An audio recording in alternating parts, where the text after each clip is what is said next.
one of the reasons why it needs to be done a particular way.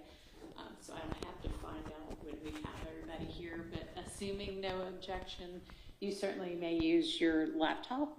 And if y'all have a still photographer ever, that's welcome. Any other kind of like feed can just go through the pooled camera. All right.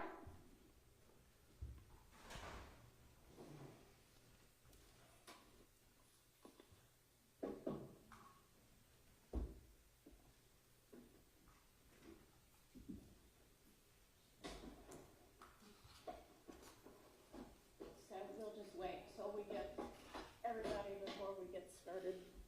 Other than that, I'm going to rearrange my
We'll go ahead and get started. We do not have the attorney yet for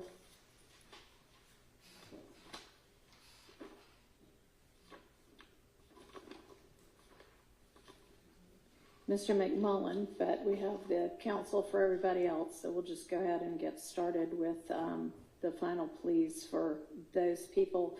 Are there any guilty pleas that are going to be tendered today by any of the any of the defendants? Yes, Your Honor. Anastasios Nettis on behalf of Mr. Miles Farley. We have a plea to prison support. All right, why don't y'all come on up to the podium, please?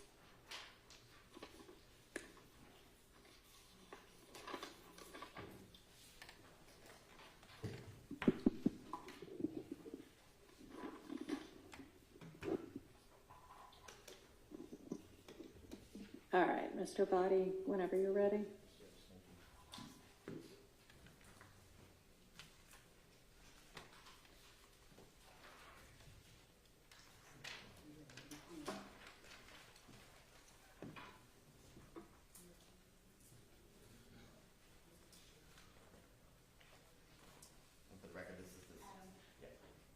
And everybody, I'm just going to give a reminder to just use the mics that are in front of you, and they're mobile, so you can move them up close so that everybody can hear. This is indictment number 22 SC 183572, State of Georgia versus Mr. Miles Farley. Mr. Farley, if you'll please raise your right hand.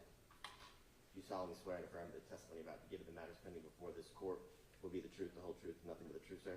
Yes, sir. Okay, put your hand down. Could you please state your true, correct, and legal name for the record? I'll let you sign before I ask you all questions. So two things at once. And Mr. Body, maybe reposition the mic while he's doing that. Yes, Judge.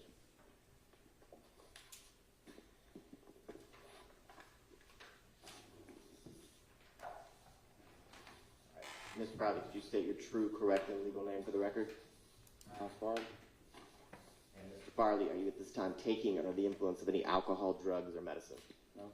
Is there any medication that you take daily or regularly that you have not taken today that would affect your ability to understand why you're here? No. And how old are you, sir? And how far have you gone in school? I'm sick. I got a bachelor's degree. And are you able to? also speak into the mic, please? 26 and got a bachelor's degree. And sir, are you able to read, write, and understand the English language? Yes. And do you understand you are charged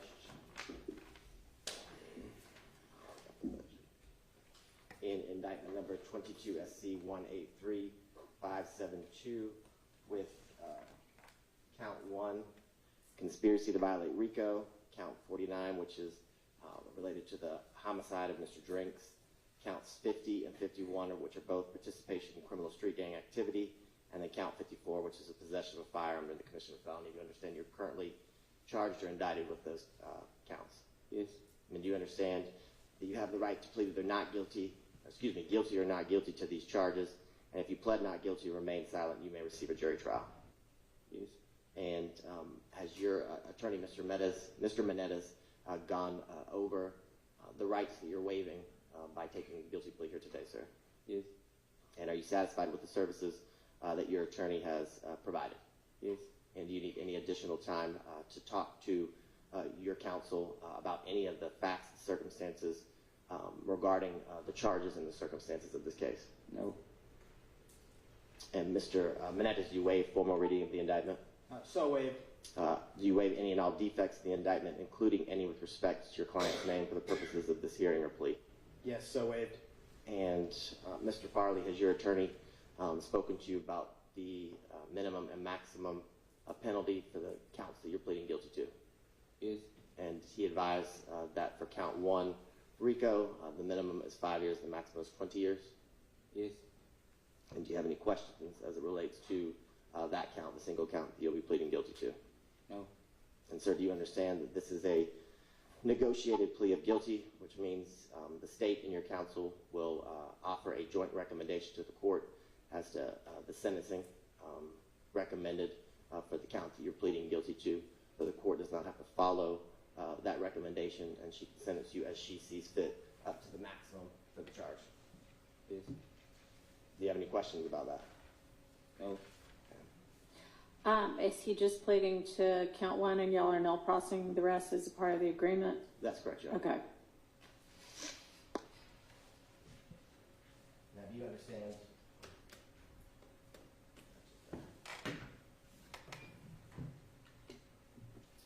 Mr. Farley, do you understand that this plea may be used to enhance sentencing on other convictions in this jurisdiction, as well as in other jurisdictions, including the federal courts?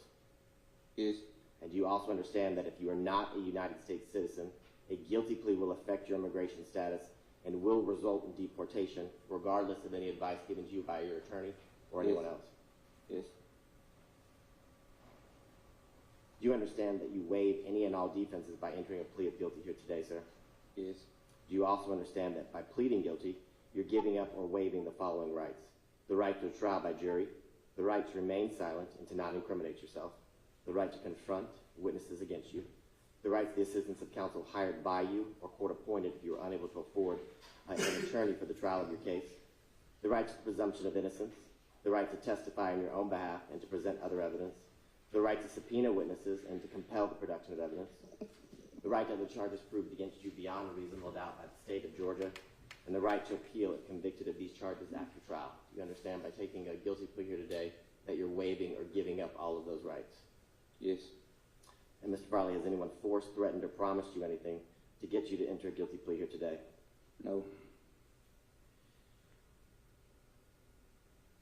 And are you pleading guilty, sir, because you have decided in speaking with your counsel, Mr. Menendez, that you believe that it is in your best interest to do so? Yes. And are you aware that even if you're not admitting guilt, as you're pleading under North Carolina versus Alford, if the court accepts that this plea of guilty places you in the same position as if you were convicted after a jury trial? Yes. Okay. And how do you plead to count one, conspiracy to violate the Racketeer Influence and Corrupt Organizations Act in indictment number 22 SC 183572? Guilty on the Alfred. And Mr. Farley, is this Alford guilty plea freely and voluntarily given with full knowledge of the charge that you're pleading guilty to? Yes. And do you understand that you may have a limited right to appeal this guilty plea conviction? Yes. Do you also understand that you have only 4 years from today for a felony charge to file a habeas corpus petition challenging the voluntariness of this guilty plea? Yes. Challenging anything about the constitutionality of the guilty plea, understand? Yes, Your Honor. Well, I want to make sure he Yes, gets ma'am. it. All right. Do you also understand, sir, that you have 30 days from today to file a direct appeal from this guilty plea, and until the end of this term of court to file a motion seeking to withdraw this guilty plea, which doesn't mean that the court necessarily would grant it or not. It's just that's the time constraints that you have to file under those areas of the law. Yes. Okay. Do you have any questions about that? No. Okay. All right, and your attorney, Mr. Menendez, will represent you until 30 days from now or the last day of this term of court, whichever is later, and he would be the one to file any of those things on your behalf unless he is allowed to withdraw before that time. Understand? Yes, ma'am.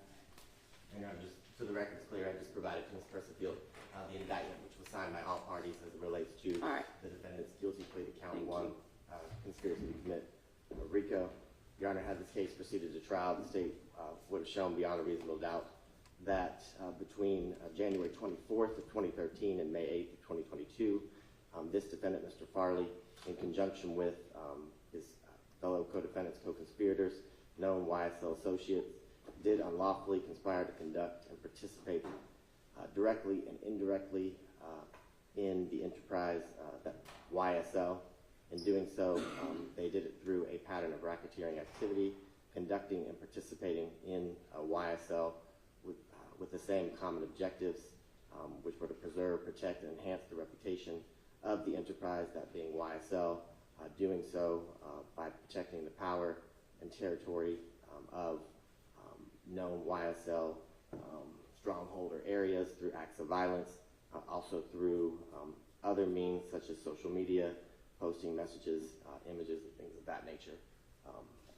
That's what the state would have shown as it relates to Mr. Farley and his involvement as it relates to the enterprise YSL and his association, Your Honor. All right, I assume at least some of the evidence would have been the same as or similar to what was presented at the trial of some of the co-defendants that just was completed a couple of weeks ago. Yes, Your Honor, very much. All right, so I'll take that into consideration with regard to the factual basis as well. All right, anything else from the state? Nothing further. The recommendation as it relates to, or the joint recommendation that the parties would make to the court, it's my understanding that the defendant obviously would like to tender his plea under North Carolina versus Alford, and I neglected to ask Mr. Farley, but it's also my understanding he qualifies for the first offender or treatment, and he is asking that the court treat him as a first offender, which the state has no objection to either, and the recommendation will be 5 years to be served on probation. All right. Mr. Farley, has your attorney discussed with you the First Offender Act and what all that means? Yes, ma'am. All right. And have you all discussed the potential upsides and downsides of that? Yes, ma'am. You understand that if you successfully complete, if I sentence you in accord with what has been negotiated, if you successfully complete the probationary time without having any violations of your probation, that at the end of that, you would not be a convicted felon. Understand? Yes, ma'am. All right, you understand as well that if you do not successfully complete that probationary period and your probation is revoked, that not only could you be revoked for that 5 years, but the court could actually adjudicate you guilty, find you guilty, not under first offender, but just straight guilty, and impose up to 20 years imprisonment for the count to which you are pleading guilty under Alford. Do you understand that? Yes, ma'am. All right. Mr. Menendez, is there anything else that the defense would like to place on the record? Yes, Judge, I just want to add a little bit of nuance to the plea in case the court's not as familiar, because a lot of it was on the front end. Mr. Farley is an HBCU graduate with no criminal record, and it's actually his marketing and his genius work as a businessman that even brought him into all of this, which is why we're asking the court to sentence us under Alford. In 2019, him and a friend created a clothing item, a hat, that was like a satirical play on the Trump hat where it said "Make America Slime Again" instead of "Make America Great Again." And Your Honor, the clothing brand never said anything about YSL. It was just using this youth term slime, which I'm sure by now the court knows can have many different meanings in many different contexts. Mr. Farley is born and raised in the Cleveland Avenue area, and he does exemplify a lot of the great qualities of the people of that area, his creativity, intelligence, tenacity, his bravery in taking things this far, Your Honor, putting his foot down when he was faced with this, government abuse. But what he did next, Your Honor, is he went to Miles College, and then despite having a vast network of opportunity from his bachelor's degree in business, he returned home because he is a family person. His dad is here in the yellow hoodie in the back. He's also an entrepreneur. That's where Miles gets a lot of that from. And so, Your Honor, when Mr. Farley made this clothing brand, he built off of the hat. In 2020, he made an LLC for Make America Slime Again, and he's actually employed by a record label to be a handler for a musical artist. And then he used those associations and that presence to promote his brand and to have his clothing be as visible as possible. He started making custom pieces for different artists and different people. And Your Honor, if you remember from the evidence that was presented, Mr. Farley's always wearing his own clothing, and he's only ever promoted his clothing for the purpose of himself and his business and his family. And so that's why, Your Honor, I think the most sincere and appropriate way to resolve this case is under Alford. The state, in that respect, did the right thing with its discretion, dropping the murder case. Mr. Farley had nothing to do with the death of Mr. Drinks. And so, Judge, he's been on house arrest. He's been totally compliant. He's not a gang member. He's never committed a crime in his entire life. But he is wearing an ankle monitor. He is confined to his home. It's better than jail, but I think we all know after COVID that that's not necessarily ideal. and he just doesn't want to go to trial. And that's why I think Alfred is a textbook case for this type of situation. And so if the court has any questions, we just ask this honorable court to accept the plea as negotiated. Okay, well, I mean, it would be determined by a jury at trial whether his involvement in the case is only because of his marketing and business acumen or something further than that, something criminal. But in tendering a guilty plea under Alford, Mr. Farley, you are admitting that while you do not believe you have committed the crime of conspiracy to violate the RICO Act, you are acknowledging that there is sufficient evidence that the state could present to a jury from which a jury could conclude that you are guilty of that crime. You understand that, right? Yes. All right. All right, I find there to be a factual basis for this plea. I will accept it under Alford, and I'll permit it under the First Offender Act. And I find the plea to be freely, knowingly, voluntarily, intelligently entered with an understanding of the consequences. And in accord with the negotiated recommendation, I am going to sentence you to 5 years probation. And as we discussed before, how you perform during the next 5 years of this probation is going to determine whether you finish that. A person who can say that they do not have any felony conviction, or whether you might be spending some time potentially incarcerated. So it's entirely up to you how you comport yourself and how you choose to behave going forward. What ultimately will happen at or before the end of that 5 years. Do you understand that? Yes, ma'am. All right. Are there any special conditions to this probation? Have y'all negotiated any? The state didn't have any real special conditions, obviously, other than follow the law. Okay. All right. Well, that is the sentence of the court. I need to ask if you have a weapons carry license. Do you have a license? Okay. No, ma'am. All right, that's fine. And while you cannot have any firearms during the course of your probation, if you successfully complete all your probation, you would be able to possess firearms again. All right, Mr. Farley, good luck to you. I know that you have a very successful business, and let's just make sure that that business is on the up and up, and that you are following the law. All right, good luck to you. Thank you. Thank you, Your Honor. And is there somebody here from probation? If you would wait, Ms. Jolly is on the way. All right.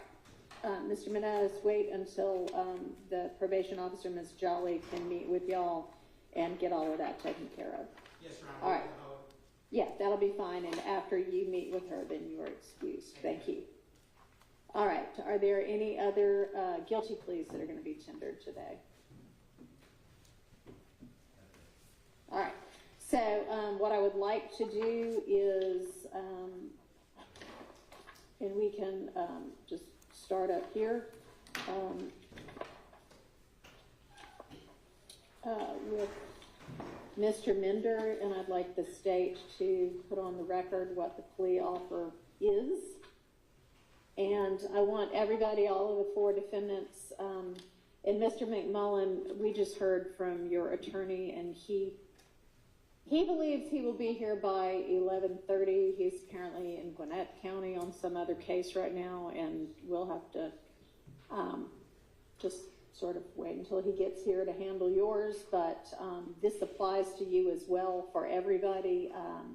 This is the final plea date. It's your first final plea before me. I know that y'all had a final plea before Judge Dempsey previously, but I gave you all the opportunity post the verdict in the case with some of the co-defendants to negotiate if you chose to, and have a final plea date, if you will. But this will be your last opportunity to enter a negotiated plea in this case, meaning you all in the state have agreed to a recommendation, and you can be assured that if I do not accept that recommendation, that you can withdraw your plea. Now, you can obviously at any point in time enter a non-negotiated guilty plea, and that would mean that you decide to plead guilty, and the state will make a recommendation as to sentence. Your attorneys will make a recommendation as to sentence, and it will be entirely up to the court to sentence. Could be above or below what any of the recommendations are, could be exactly what one of the recommendations is, but as long as it is within what is permitted by the statutes. And then, of course, you have the right and opportunity to proceed to trial on the case as well. Does everybody understand that? Yes, ma'am. Okay. All right. So, Mr. Mender, you have this case pending, and you have another case pending as well. Is that right? And Your Honor, so we were going to respectfully request to hold our announcement and to have an opportunity to approach the court at the bench at whenever convenient before we move forward with the final. All right. So I will come back to y'all. So, Mr. Garlington and Mr. Mondelli and Mr. Abadi, can you put the offer on the record for Mr. Garlington? Yes, Your Honor. Your Honor, on December 9th of 2024, the offer was relayed to counsel for Mr. Garlington as it relates to the possibility of tendering a guilty plea. The recommendation from the state was for the defendant to plead to count 1, conspiracy to commit RICO, count 49, which is the murder count, but it be reduced to the lesser included offense of voluntary manslaughter, and him to plead to count 50, which is participation in criminal street gang activity, and then count 54, possession of a firearm during the commission of a felony, with a global sentence of 30 all parolable time. All right. And as a part of that plea offer, you all were going to null pros 40, 42, 43, and 51. Is that right? That is correct, Judge. All right. All right, and Ms. Rondelli, you discussed with your client the potential sentences that could be faced if he goes to trial and is convicted of all counts. Yes, Judge, we've spoken extensively about potential risks of going to trial. I conveyed the offer to Mr. Garlington on December 10th, and we have had some discussions with Mr. Abadi since then. We are not in a position to accept the offer that's been placed on the record. We will be rejecting that offer. I will state that there are further discussions that are taking place. We understand the court's admonition, though, about any resolution back to the state. Yeah, and y'all can certainly present a joint recommendation. It's just not going to be negotiated per se at that point, in that you would have a right to withdraw the plea if the court didn't sentence in accord with that. But I mean, I will say, and this is certainly no guarantee, but I think across the however many years I've been on the bench now, I typically still, if there is a joint recommendation, certainly take that into account, and fairly often probably sentence in accord with that, but that is certainly not a guarantee. So, Mr. Abadi, would you be able to put on the record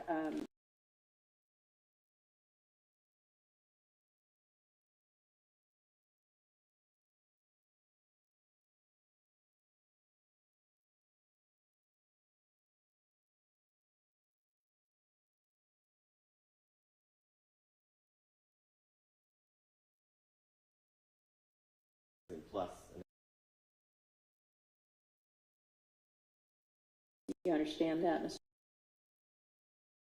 Let me say another thing as well. I know that there was a not guilty or a not guilty verdict for most of the counts that faced the two defendants who proceeded all the way through to jury verdict. A trial for any of the four of you would be before a different jury. I would suspect that a lot of the evidence would be the same. The way it is presented might not be the same.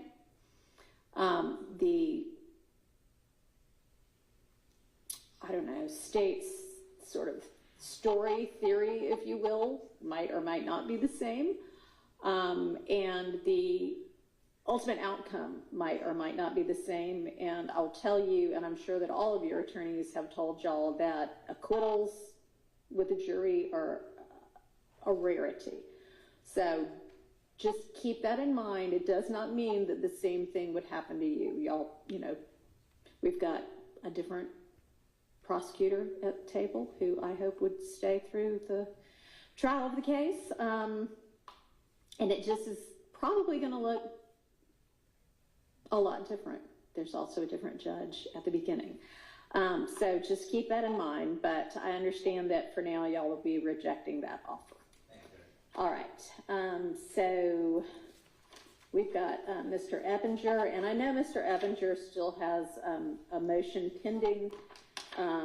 I will tell, and Mr. Johnson, you should now have all of the transcripts from the main witnesses who testified around the 2 attempted murder counts at trial.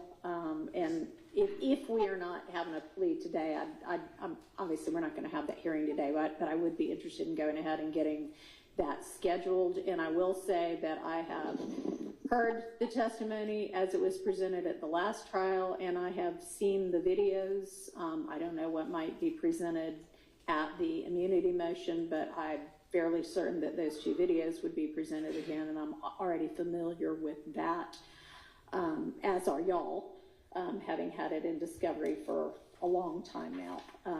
But we're going to go ahead with the final plea now. So even though that motion is still pending, any plea that you might be interested in tendering at some further point in the case, if you ever decide to do that, would be non-negotiated.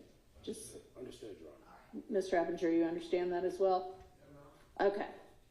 All right. So, Mr. Body, can you put on the record what the offer tendered to Mr. Eppinger was, please? Yes, Your Honor.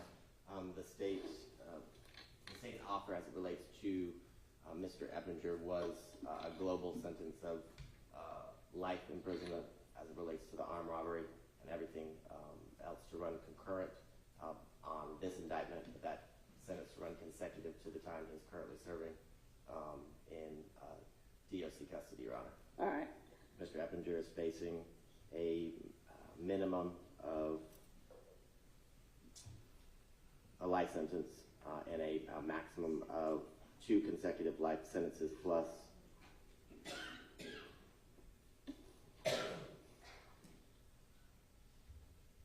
145 years, Your Honor.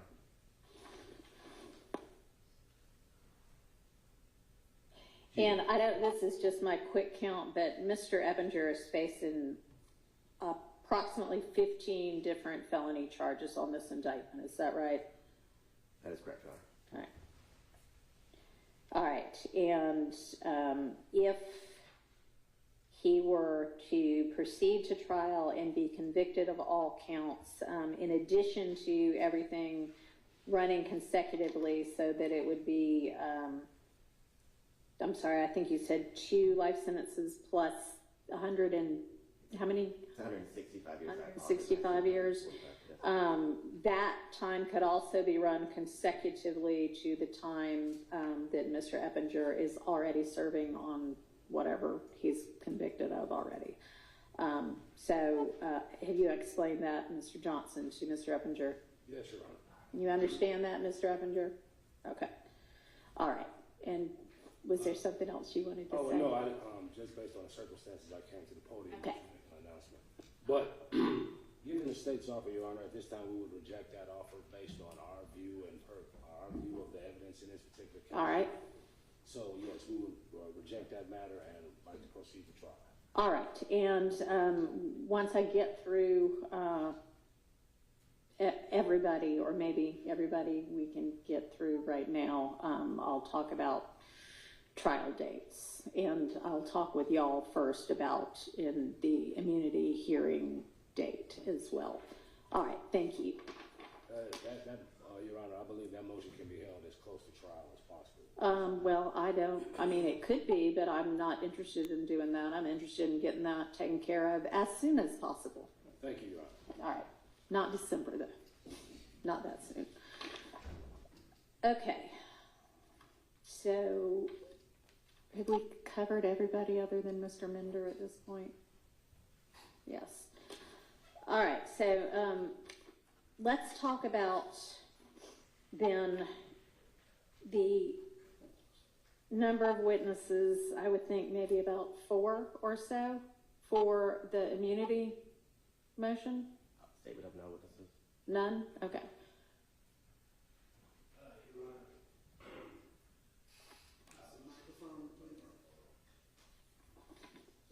Your Honor, as far as witnesses in the case, I believe the only witness that may be necessary is the You can pick it up. It's not. Is the complaining officer, Your Honor. That would probably be Okay. Well, there are 2 officers who got shot.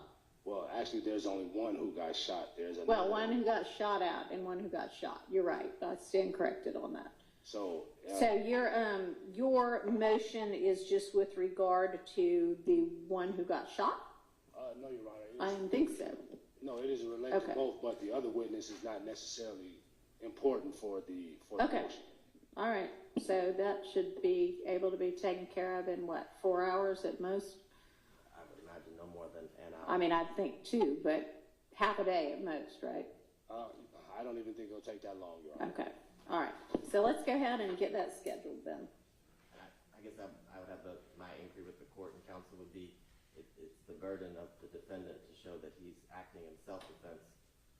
Typically, you don't call the complaining witness or the victim to establish your intent, how you're acting in self-defense. I mean, if he wants, whomever he wants to call, he can call. And I get that. So do you think you'd be calling your client? Because it sounds like the state does not intend to call any witnesses.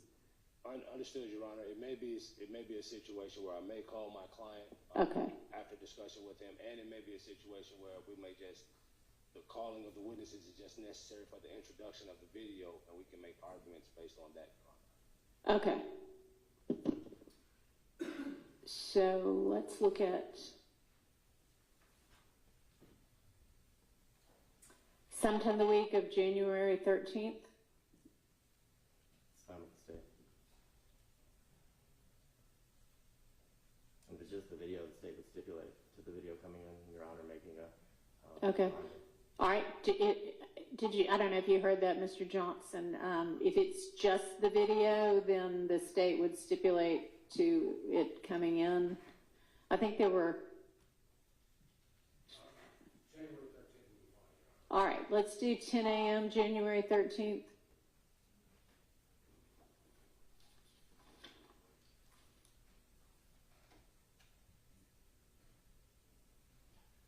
Your Honor, I did file a response.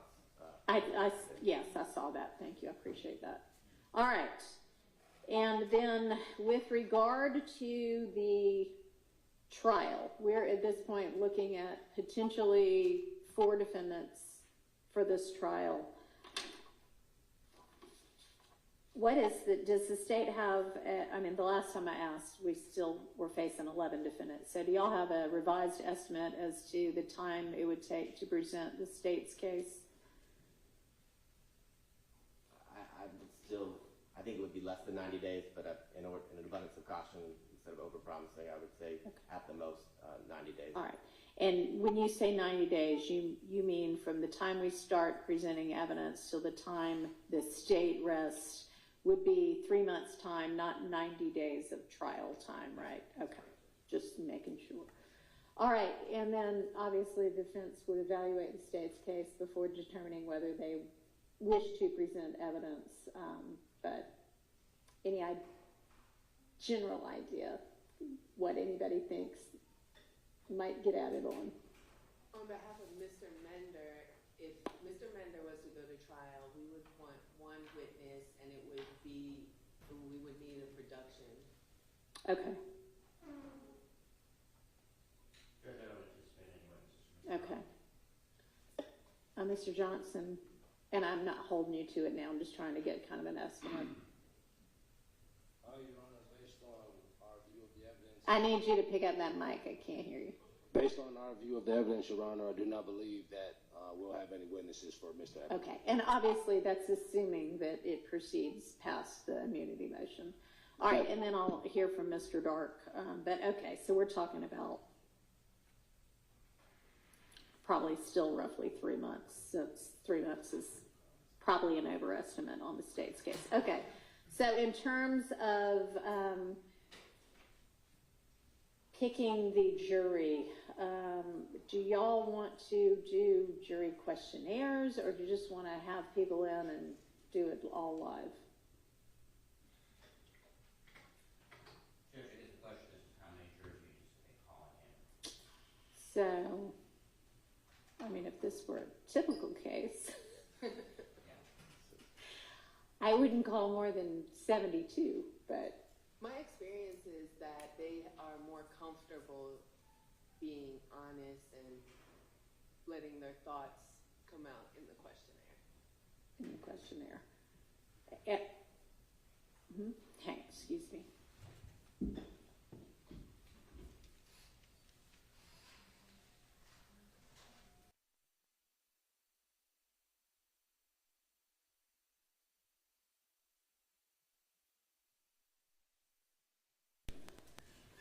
All right, so I know that at least as sort of a pilot project, Jury Services here in Fulton has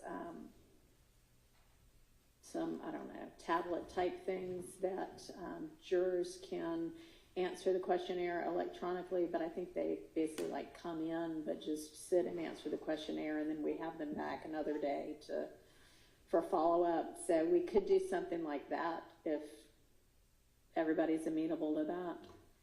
Okay, and have y'all thought at all, I guess did y'all already go through at least part of jury selection in this? We did. Prior iteration? Some of you did and some of you didn't, right?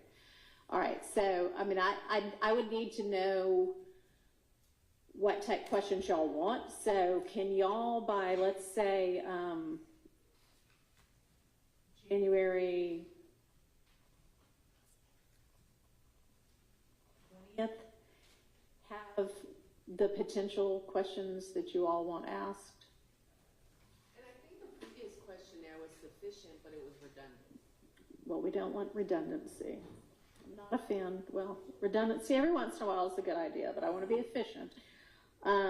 Okay, so I'll pull and look at the last questionnaire, and if, y'all do the same, and if there are ones that you think we can strike, and any that you think we need to add, if y'all can just let me know that, and maybe we'll have, let's look and see what the 20th looks like. Maybe we can have, the 20th is the MLK holiday, so let's not do it that day. Let's do the 17th, which is the Friday before. Why don't we plan to just have like a status on, let's say 10 a.m. on the 17th of January? Where we can, so if y'all would submit whatever kind of additions, deletions you would like to the jury questionnaire by close of business on the 16th. We'll meet on the 17th for a status.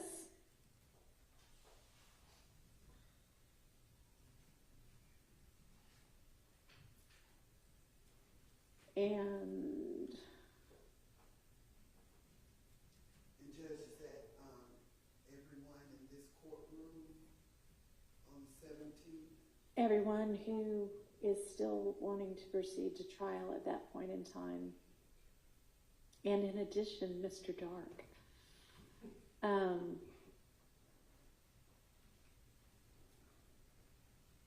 And then I know the state had proposed, did y'all say February 24th as the beginning of trial? Yes, Judge. I had been thinking, I mean, is that a trial day for us? Judge, We can.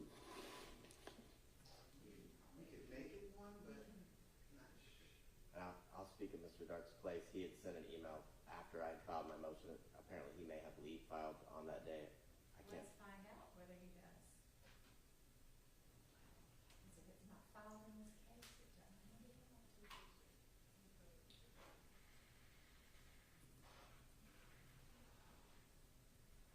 Miss Priscilla, can you see if you can find it?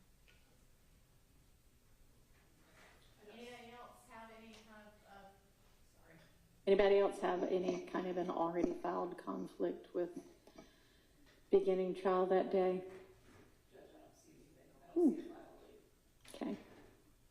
I have leaves, but Is it already filed? they are filed. Okay. But things can be rescheduled, so that's not an issue. All right. Does the court expect to have jury filling out questionnaires prior to the day that we're starting? I mean, Because there's a couple things that can happen. yeah. So one is the questionnaire, and with Mr. Abadi at the table, it might be more efficient, but the questionnaires give rise for strikes for cause outdate. So if we can agree to ones that are clear, then we can at least dwindle down and not have to waste time on whether or not. Well, they're clearly going to be stricken for cause. Right. And I think those things, like, they can get the questionnaires done, we can. Yeah, I mean, I definitely think we need to get the questionnaires back before we have them back for the, day of actual questioning, or days, I don't know, of actual questioning. So.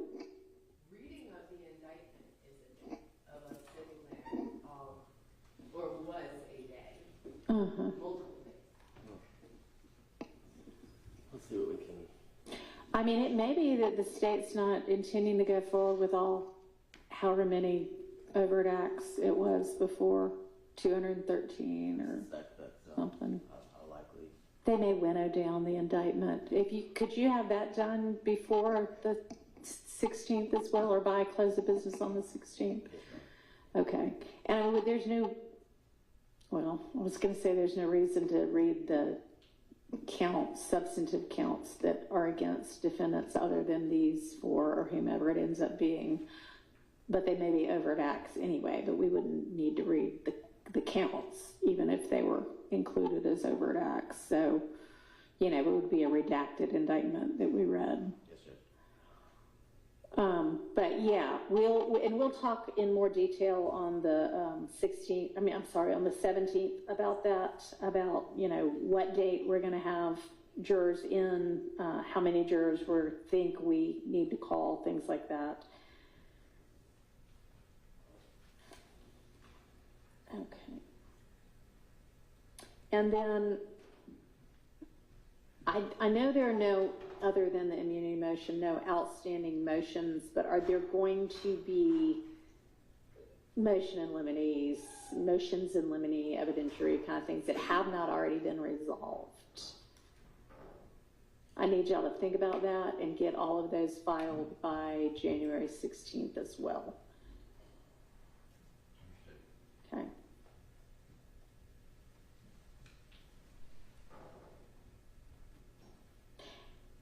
Actually, if y'all could get those filed by the 15th, that would be good, and then I could be taking the 16th to start looking at them, and maybe we could talk through some of them on the 17th. Can we have a deadline for a discovery Dropbox link? I would sincerely hope that all the discovery has been shared by now. I know they're working on consolidating some of the new stuff that came out as it relates to during the trial. Okay. But that shouldn't take very long. I know Mr. Dark has received the majority of, it's just taken a minute, it's over 8 terabytes file for Mr. Dark, so that's been the focus. But I will make sure. Yeah, so if you, the state, could put together your narrowed, cold, focused discovery. It'll be, yes. Can you get that? When do you think you could get that to all the defendants? Because even if they have everything, they'd probably rather have the smaller universe of things.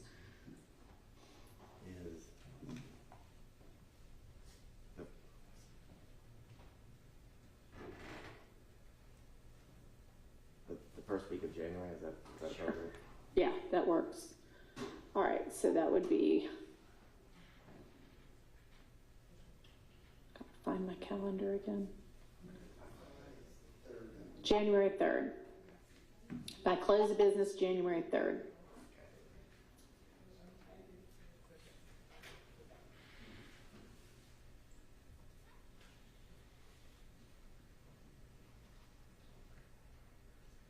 All right, anything else we need to think about right now?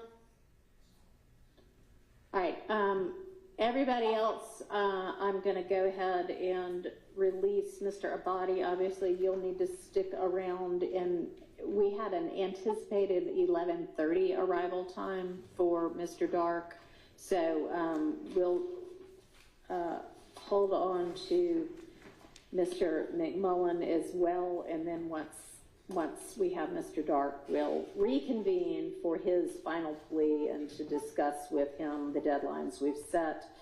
Was there something else, Ms. Fagan? Oh, sure, yes, I'm sorry, you did mention that.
for Mr. McMullen, and I went ahead when I was addressing the rest of the remaining defendants and let Mr. McMullen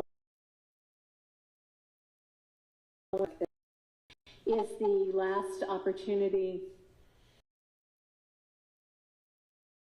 Yeah, I'm sorry. He was trying to say something. Yeah. But I'm listening. No, go ahead. Go ahead. Yeah, we're good. Okay. This will be the final opportunity today to enter a negotiated guilty plea, and that would be a plea that both sides have agreed to a recommendation, and if the court accepts the plea but sentences to something outside of that recommendation, Mr. McMullen would have a right to withdraw his guilty plea. After today, any plea that is tendered would be non-negotiated, meaning that if he decided to enter a guilty plea, any sentence that was statutorily authorized would be a possible sentence, and there wouldn't be any right to withdraw the plea simply because of dissatisfaction with the sentence. I just wanted to make sure, and I know, Mr. Dark, you've told that to Mr. McMullen already, but wanted to make sure that's on the record. All right, and I'll ask Mr. Abadi to please let me know what the state's offer was.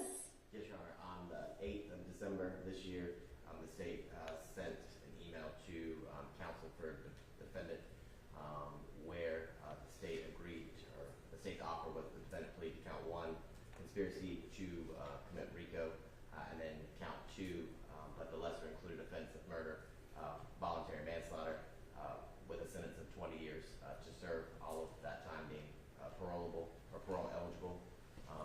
It's my understanding that at this time the defendant is not accepting that plea offer. So he'd be facing a mandatory minimum if convicted after trial of life, and a maximum of life without the possibility of parole plus 20 years, Your Honor. All right, and do you understand that, Mr. McMullen? All right, and as I mentioned before, the fact that there was an acquittal of certain of your co-defendants does not mean that there would be an acquittal in a trial before a different jury with, different prosecutors, different defendants, different defense attorneys.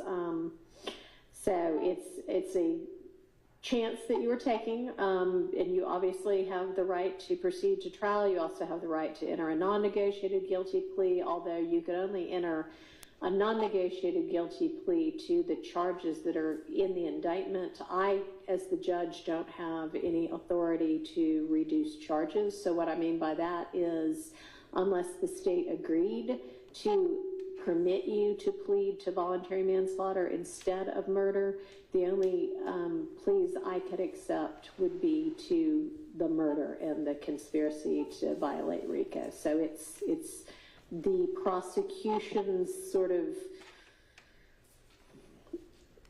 venue, if you will, ability, and only theirs, to lessen the charges. Okay, you understand that also? All right. Okay, Mr. Dark, is there anything you want to put on the record right now? No, Your Honor. Okay, and we discussed some timing already in your absence when I had the rest of the attorneys here, and what we all have settled on is the state gave an expected duration of trial of about 3 months. They think that's probably on the outside, but that's what we will anticipate at this point. We are going to have a status conference in this case on January 17th at 10 a.m. and we're going to discuss jury questionnaires and the voir dire process and things like that. And can you let me know, Mr. Dark, I know that some of you started the trial that already occurred, started voir dire, and some of you didn't, and I don't know what Mr. McMullen did. Was he a part of the past trial when it started? Your Honor, Mr. McMullen tells me that he's in custody for the past 2 years with no counsel, so I don't believe that he would participate. Okay, all right. And when did you become involved in the case, Mr. Dark? I I just was appointed, I cannot remember right offhand, but I know it was within the last 60 days, I think, Your Honor, 60 days or more. Your entry was August. August, yeah. And that's a lot more than 60 days. That's more like 5 months. It was August in the other case, and then in this case, it was in July 19th. I think it was. Yeah, 'cause 5 he has months. some other case or something. Yes. But Your Honor, as I was saying at the last court appearance, I just got the discovery on this case on, I think, the 11th, and then I don't know whatever his other matter is. All right, and as I said to you at the last conference, you should have been able to get all of the discovery from the, oh, you said there was no prior attorney? Okay, well, it was your responsibility when you were appointed to the case in July to reach out to the state and say, hi, I'm in the case now, I need the discovery. So I'm not going to delay the case past the trial that we're going to have of all of the remaining co-defendants. So you're just going to have to spend your holidays getting up to speed. And to be clear, I'm not asking for a delay. I'm just putting on the record the conditions under which I'm working, and I want to be effective for my client. I don't think that he should just be forced into trial just because, for whatever reason, an attorney was finally found for him after 2 years. Okay, well, there was no trial for him within the last 2 years. If you were appointed in July, you've already had 5 months, and you'll have at least 2 more months to get ready. 7 months to get ready for a 2-count case is plenty of time. So use your time wisely. Mr. Abadi, did you already provide Mr. Dark with the discovery? I know we discussed that on December 3rd. Yes, Your Honor. I believe it's everything, but I'm not. I want to make sure I'm 100%. Okay. Yes. All right. So the other dates. Lost my place now. Lost my place. Okay. So we are planning to at least start from the jury questionnaires that were used in this prior version of this trial, which should be filed, and any additions or deletions that you would like have to the court and opposing counsel by close of business on January 16th, and any and all motions in limine are due by close of business on January 15th. The state is going to take a critical look at the discovery and potentially narrow what is going to be used at the trial. So you should have everything now, but everything may become a smaller subset of what you have now. And so they will get that to all of the defense attorneys by February 3rd so that you know what you don't have to worry about in terms of discovery. And we are looking at February 24th to begin the trial. And sometime between January 17th and February 24th, we may, before that date, get the jurors into, we're envisioning them coming in to answer the jury questionnaires on tablets, and so that we've got an electronic version of their answers, and they're here.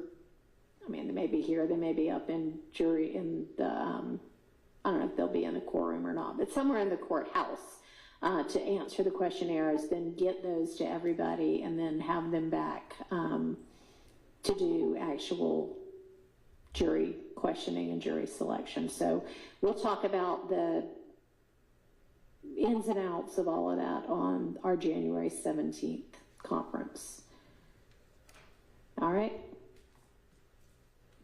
So do you have any questions for me, either of y'all, with regard to how the case is going to progress? All right. Okay. Then how about you, Mr. McMullen, do you have any questions for the court? All right.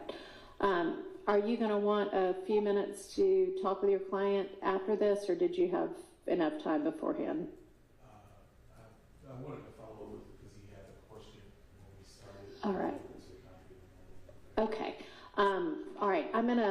We're going to go ahead and finish this, and then I'll give y'all some time to talk in the back. I want to talk with you before you go back there, though, Mr. Dark, about the appropriate way to handle attorney conflicts. All right. So this hearing is out of close. Thank you.